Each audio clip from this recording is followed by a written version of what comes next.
With the death of Michael Brown in Ferguson, the death of Eric Garner in Staten Island, and the ongoing protests throughout the country, and the assassinations of NYPD officers Wenjun Liu and Rafael Ramos, we are at a crossroads.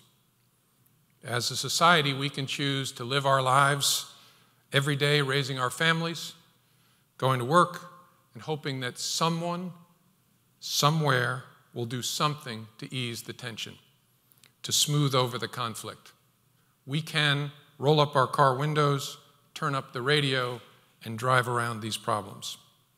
Or we can choose instead to have an open and honest discussion about what our relationship is today, what it should be, what it could be, what it needs to be.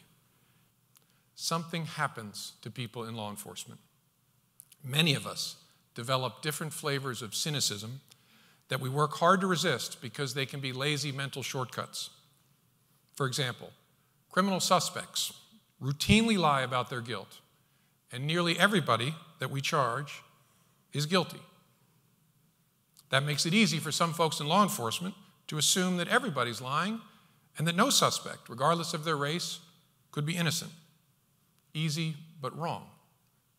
Likewise, police officers on patrol in our nation's cities often work in environments where a hugely disproportionate percentage of street crime is committed by young men of color. Something happens to people of goodwill working in that environment. After years of police work, officers often can't help but be influenced by the cynicism they feel.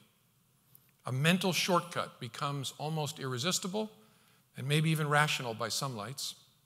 The two young black men on one side of the street look like so many others that officer has locked up. Two white men on the other side of the street, even in the same clothes, do not. The officer does not make the same association about the two white guys, whether that officer is white or black. And that drives different behavior.